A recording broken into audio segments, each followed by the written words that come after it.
finally, the very last question, and I know this is going to be tough to answer. And I hope that you would answer it, but not what you hope, but what you think is going to happen. If I give you the crystal ball, and 20 years from now, historians are going to do the same kind of a study you did for the past 500, but they add 20 years to it for the past 520 years. Would the record of 12 wars and 4 cases of peace would be 5 cases of peace or 13 cases of war? Oh my God.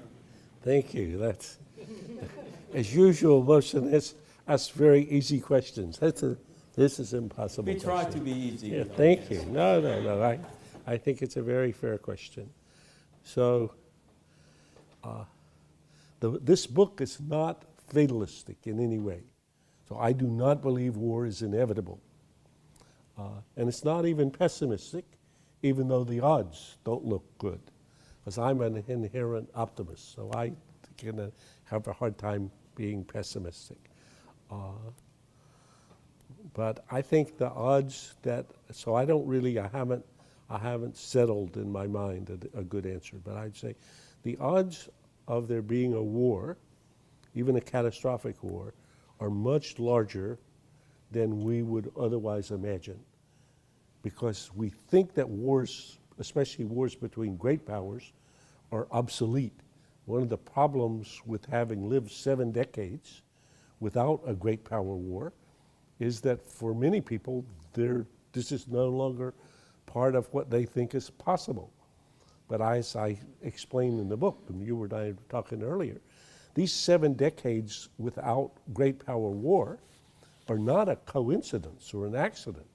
These are the consequence of the international order that the U.S. built after World War II and is underwritten for this whole period of time.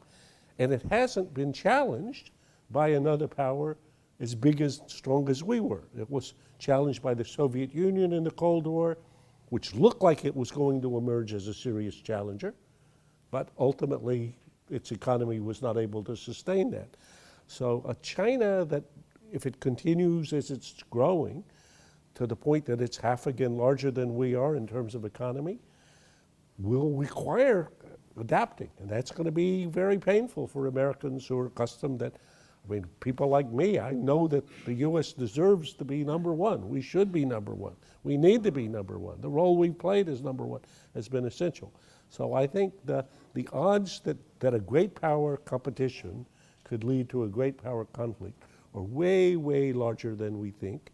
And the number of potential paths to war are not just the North Korean case, but that's the most urgent. I have a chapter in the book called From Here to War, in which I give you 5 paths, each of which I think don't require a stretch to get from here to war. So I think it'll require way more than business as usual in U.S.-Chinese relations to avoid war.